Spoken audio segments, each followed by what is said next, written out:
Do not confuse this with treatment or mental health advice or direction. Nothing on this podcast is made to supplement or supersede the relationship and direction of your mental health caretakers. Although David Kozlowski is a licensed marriage and family therapist, he is not functioning as a certified mental health professional in this environment. And same applies to any professional who may appear on the Light the Fight podcast. Hey everybody, welcome to another episode of Light the Fight. As always, I'm your host, David, and as always, we are brought to you by 1-800-CONTACTS and Lingo Eyewear. If you want great sunglasses, prescription sunglasses that is, or just great regular reading glasses, go to www.liingoeyewear.com/lightthefight. Use promo code LightTheFight for $30 off your very first order. They've hooked me up. They've hooked a lot of my friends up. They look great and they work great as well. So today's episode, we're going to be talking about something that we did an episode on, I think back in episode 84. It was called Hollywood in the Home. Heidi and I talked about this episode, and it was mostly focused upon how social media is really having an adverse effect on the personality development of our kids and how it affects families, just in their normal interaction. Today, I want to focus on a specific type of way that social media has been changing people's personality. And in some cases, it hasn't been allowing their personality to fully develop. But in most cases, it's just tweaking and making the personality a lot different than it would have been if any person I'm referring to has someone in their life that has been struggling with social media. Maybe someone that you feel is getting a little bit lost in that influencer sauce, or a young person that you're worried about them struggling with social media. This episode is going to be for them, or for you perhaps. So in the Hollywood in the Home episode, that was Heidi and I talking about it. Today I'm going to be talking about it from a perspective of a video I just watched on the School of Life. If you're not familiar with School Life videos, they do animations where they're basically talking about a subject. They usually take someone that wrote about something, and then someone is drawing in real time, obviously it's sped up, about the topics that are being mentioned in that writing. So in today, this one from the School of Life is called A Warning to Influencers, and it's by it's an audience capture, how influencers become brainwashed by their audiences. Now, we're going to have this in the description of Instagram. We're going to have this in the description of our podcast, wherever you listen to podcasts. But I'm going to break down this video a little bit. I'm going to tell you about the reason why I was so happy that this video was done and why there's so much meaningful information packed in this video. And as I said, if you or yourself or anyone you love or care about is being really captivated by being an influencer, that is not necessarily in and of itself bad. So I'm not saying if you're an influencer and that's what you're trying to be, or that's what you have become, like you're successful at it. I'm not trying to say you need to abandon this, you need to stop doing this, but this is a warning to all those people or someone that could potentially get lost in this sauce because they're young and they're not looking to be like influencing the world, but maybe they just want a lot of followers on social media. So in this video, it goes into great depth about the danger of what happens when we start to curate our likes and the things that we share online to meet the masses. So something in psychology that we've known for quite some time, but it's really starting to rear its ugly head with social media, is that you are not as much of an individual as you'd like to believe you are. You may have heard of things like this. Maybe you've said something like this. You need to just be true to yourself. Who cares what other people think about you? You just need to do what's right for you. Well, that's true in a very general sense, that you need to be true to you. The problem with that is, what if you have decided that you are only valuable, or your worth is going to be dependent upon the way other people view you or the way people see you? Now, that is actually true in some regard for most human beings. There are the few exceptions where someone is really isolated and that person just really wants nothing to do with other people. Well, if you're one of those people, you're going to struggle with something different. You're not going to have enough input from the outside world, from other people, to help you know if you're off a certain path or not, if you're being rude or disrespectful, or maybe if you're just trending in a bad direction for your mental and emotional health, your financial well-being. If you're isolating yourself, not having enough feedback is going to be a problem. In this case, when it comes to social media and for people who want a big following, for people who are really trying to become some sort of influencer in their respective fields or whatever it is they're interested in, this is a challenge, because since we are not such individuals that we can just come up with the things that we like, the things that we want, and then we post and promote that regardless what other people think, we are in constant need of feedback to help us determine what way we're going to shift our likes and our dislikes. So for example, when you post something online and you're trying to be an influential person, if you were to put 10 posts up, and let's say every single one of those posts were of a different category or a different subject, and one of those posts performed very well, that means the numbers were really high on that, and your business model is to get people to follow you so that you can sell them products, maybe some sort of sponsorships that you have with companies. You make money off of that. Or maybe you're just trying to sell them some sort of coaching, or maybe you're creating products from your own company. That one post that got lots of traction, that got lots of movement on your social media, is naturally going to be a post that you're going to look at really closely and tell yourself something along these lines. It makes sense to curate more posts that are like that. Because if I'm trying to drive attention and I want to capture the audience, then I'm going to have to know what the audience likes. So each time you start to see there's a trend in a certain post and something that you put, like you shared out to your public, so maybe it's just content. Every time you start to see what are the patterns of people's interests, you're going to make a business decision, or it's very likely that you will make a business decision to post more that your audience wants to see because the audience liked it and shared it more. That's very simple. That's a good business plan, and that's a good strategy. The challenge with that, though, is as you build a brand, you're really building a persona. And in this video, it talks about that. What happens if your brand, aka your persona, becomes larger than you?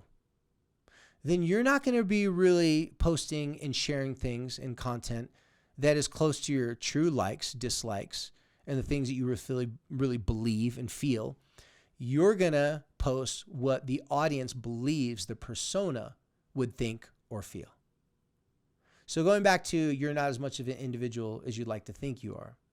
In this video, they talk about audience capture.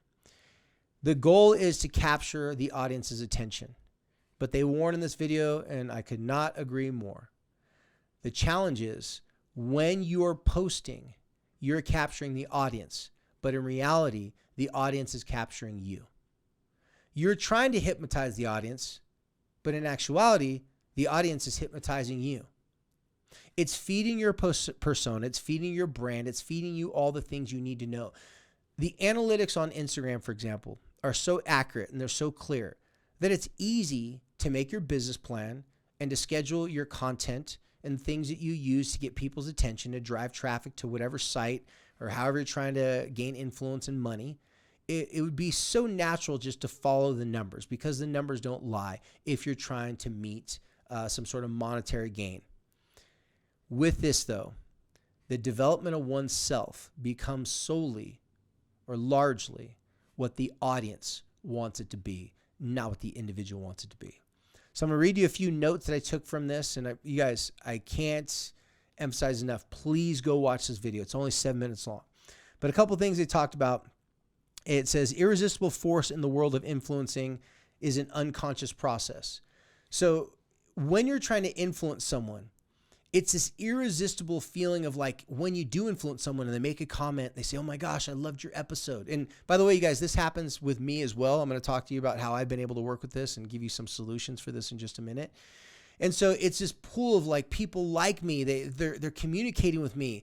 Now you, the influencer, you're sitting there saying, wow, this is so cool that people are engaged. The person has you engaging back with them. They're saying, wow, this is so cool that this person's giving me attention. There's a mutual benefit that's going back and forth between these people. However, it's a gradual replacement of one's personal identity for what the audience wants. Personal identity is constantly being redefined. And in order to be refined, it needs constant feedback. So I mentioned this just a little bit ago. How do you know who you are unless people are telling you what they like or dislike about you. Well, you don't. You need constant feedback. And if you don't get constant feedback, you have to throw something out there to the universe, in this case, social media, out in the internet. You have to throw things out there, comments, compliments, content, pictures, something to get a reaction out of people. If you don't get a reaction, then you're going to stop doing that thing. If you do get a reaction, you do that thing. That's another reason why a lot of people are familiar with the polarizing topics get the most leverage, or they trend the most. They create the most draw. So the drama that's on social media, that's going to create more draw.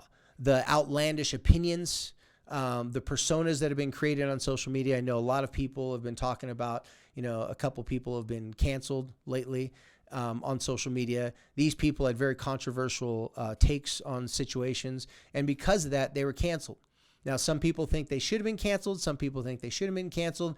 But I think we can all pretty much safely guess that if you were to talk to these people individually, there's a good chance that behind the camera, when the camera was on them, they may be sharing a different version, aka the persona, the brand, versus the actual individual that some of their close friends may know.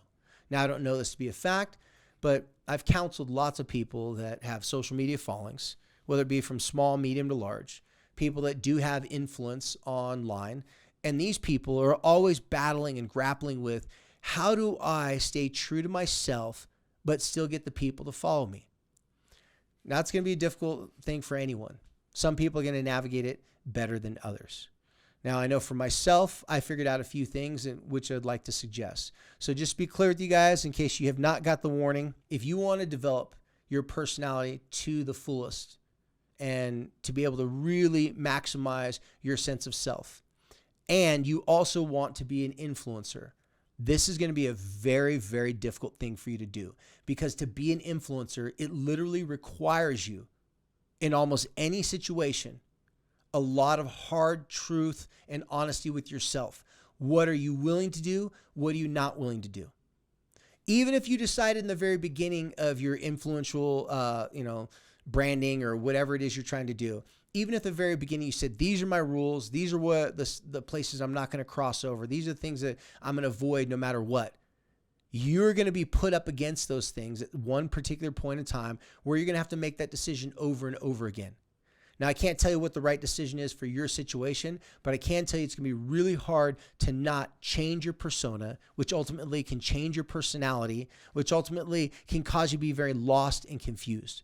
Many influencers that I've counseled, many influencers that I work with, many influencers that I just watch on social media, I know for a fact they struggle with the sense of self. I know for a fact they have overwhelming anxiety about how can they stay relevant? How can they be on top of the game?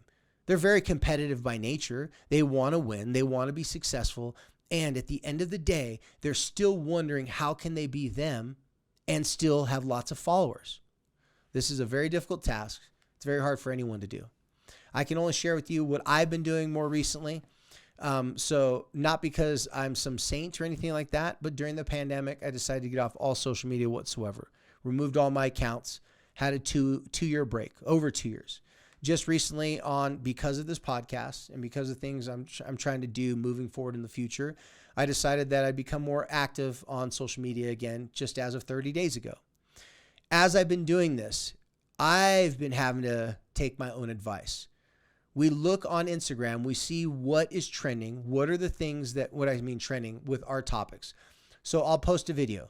This video gets lots of likes, it gets lots of comments. Okay, then I go look, did I get more on this particular post because of the content, because of the time of day it was posted? There's all these variables that could really determine on why it was liked so much. Well, we all want to be liked. There's 2 episodes in particular that I wasn't planning on doing. These are the borderline personality disorder episodes. Based upon the comments and based upon the traction I got on Instagram, I thought, maybe that's not what people want to hear. Maybe that's not what people want to listen to. Maybe I should do something else. Then I stopped and I remembered this video because I actually saw this video a few weeks ago. And I thought about it for a second, this influencer video I just told you about. I said, why should I be curating my content solely based upon what Instagram was telling me? I know lots of people I believe lots of people want this information, so I'm going to post it anyways. Well, over on YouTube, my borderline personality disorder video got the most views I've ever gotten on a YouTube video, and it got it within like a day. So I'm scratching my head saying, YouTube rewarded it. Instagram didn't seem to like it. And then I thought, again, what do I like? I love helping people with the things that are really confusing and hard to understand. I can't do a quick post about borderline personality disorder or narcissistic personality disorder. I just can't do that. So I decided to do a series of posts. This may not get the traction that I thought it'd get on Instagram, but when I look at YouTube and then when I look at the podcast itself, the shares on this podcast were much higher than the shares on some of the other podcasts that got better views on Instagram. So what am I trying to tell you in this example? I'm trying to tell you that I do look at the numbers, but I have to consider something much greater first. Me. What has got me to a point where I'm even influential about anything at all? First thing, I know what I'm talking about. I've been doing this for a really long time. I don't try to be influential on something that I haven't done for years and I'm not an expert at and I'm not qualified to talk about. So that's the first step. If you find yourself weighing in on topics and you want to weigh in on every single thing out there because those are things that other people are weighing in on, I'm not saying that you shouldn't do that because that may give you lots of traction for your podcast, for your products, whatever you're trying to do. I'm only asking you to ask yourself this question. Am I doing this solely for clicks and numbers, or am I doing this because I'm passionate about this and this is something I'm interested in? The advice I'll give to you and to anyone out there who want to be an influencer, depth before width. What that means is the deeper you can go on a subject, the deeper you can talk about something, you're going to create more width, meaning more people will be able to be reached by that subject if you have a lot of experience in the subject, you're really passionate, you care about the subject, and you talk about the subject from a perspective and a point of view of someone that would do it for free regardless if anyone was listening or not. The reason why this podcast has always worked for Heidi and now myself is that we just did it because we wanted to do it. Whether someone was listening or not, as long as it helped a few people and a few families, we're going to do that. If you're doing this solely for monetary gain, just for as a business, fine, go ahead and do that. But you will be easily lost in the pursuit of money and happiness because you will not know where you started from because you'll forget who you really are. In fact, not only will you forget who you are, it will be easier for you to turn into a different person that you never thought you'd be. And it may not be a bad person. It may just be far off the mark from the person you set out to be. So anyone out there trying to be an influencer, trying to affect the world in a great way, continue to do that. If you want people to just think your TikTok videos are funny, continue to do that. And be very careful and ask yourself, am I doing this because I'm having fun and I like to do this? Or is this becoming stressful because I'm fearful that I don't have enough eyes on me while I'm doing it? Pay attention to a couple of statements that they talk about in the video, one called the looking glass effect. I'm not going to tell you about that because I want to spark your curiosity. Go check out the video. I'm hoping that this information today will at least get you to think. Maybe send this podcast to someone that they're struggling with a kid or they themselves have been like, I don't really know what to do with my business. There's a lot of coaches out there. There's a lot of people out there who are influencers in lots of ways, and you're very successful. To you people out there, I will tell you, be very, very careful because the more successful you are, the more dangerous this actually can be. So as always, you guys, thank you for visiting us here at Light the Fight. Please follow us on YouTube, Instagram, wherever you get podcasts. Don't just watch our clips on Instagram. Those are just clips. We're just giving you a couple bite size. Go pay attention and watch the whole entire podcast to get a really deeper understanding of what we're talking about and the information we're trying to share here with you. If you have any questions, you can hit us up in the DMs. If you want to check us out on Patreon, go to www.patreon.com/lightthefight. We have a paid wall account for $5 a month. You get extra bonus content on there once a week. And until next time, thank you for helping us to light the fight.